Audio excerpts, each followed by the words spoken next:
Once upon a time, a man lived with his wife and two daughters. They were a happy family. The parents loved each other and they loved their children very much. But one day the mother became sick. Soon after she passed away, the father and the girls cried for many days.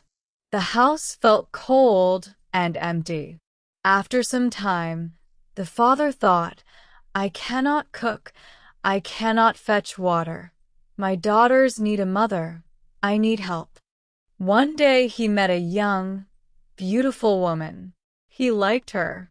She smiled at him, and his lonely heart felt warm. Please marry me, he said softly.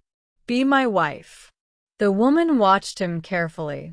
I will marry you, she said, but I will not look after your daughters. Send them away, then I will come. The father felt a sharp pain in his heart. She is beautiful. Maybe she will love them later, he told himself.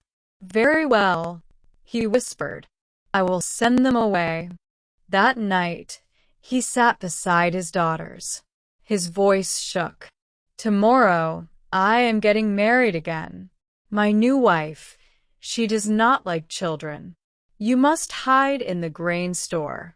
Do not worry, you will have food. The big sister held the little one's hand.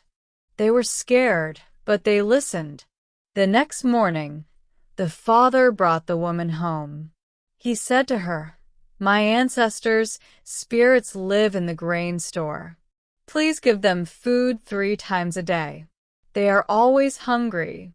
The woman agreed and began bringing food. The 2 daughters ate quietly in the dark store, waiting and hoping. But one afternoon, she went to the hairdresser. I must hurry, she said. It is time to give food to my husband's ancestors. The hairdresser laughed. Ancestors?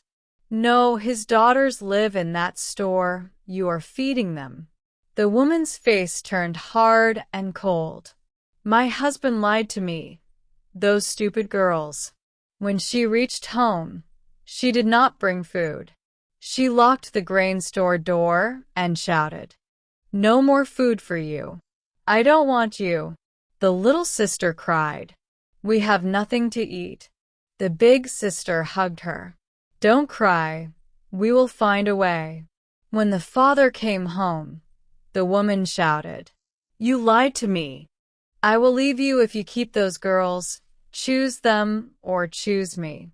The father felt weak. He loved his daughters, but he feared losing his wife. In a broken voice, he said, I will take them away tomorrow. Early morning came. The forest was quiet. Come, he said softly to his girls. We will walk. They walked all day. The sisters grew tired at last, he said.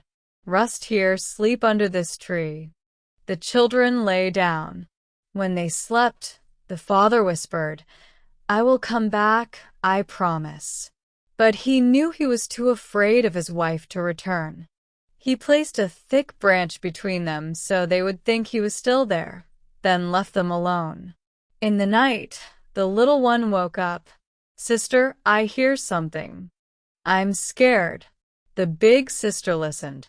It is a wolf, she whispered. He is hungry.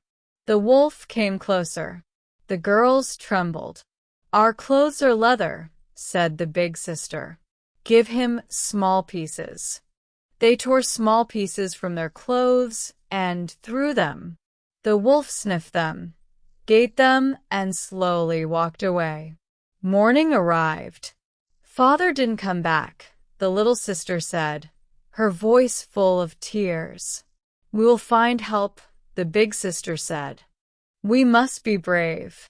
She climbed a tall tree and looked around. I see a house. It is big. There are cows and sheep. Let's go. They walked to the house. A man came out. He was tall, strong, and had angry eyes. That man is dangerous, the big sister whispered. He looks like a cruel hunter. We must be careful. When the hunter left with his animals, the big sister said, "Wait here, I will get food."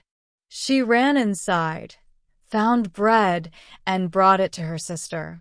The next day she did the same, and the next on the day the little sister said, "I want to come too. I don't want to stay alone." "You run slowly," the big sister warned, but the little one shook her head. "I am coming." They ran together. The big sister found food quickly and ran out, but the little sister stayed too long.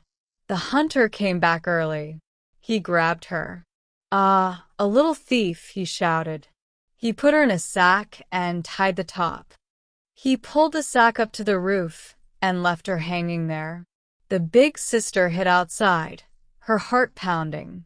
When the hunter left again with his cows, she ran inside. "Little sister, where are you?" she cried.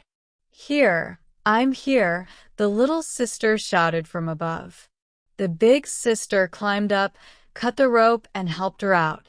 Then the girls filled the sack with heavy stones. They pulled the sack up again and ran far from the house, hiding behind trees. When the hunter returned, he hit the sack with his stick. "You bad little girl," he shouted. The rope broke. The stones fell on him. He cried out and fell to the ground. He did not move again. The sisters held each other tightly. "We are safe," the big sister whispered. They walked away from the house.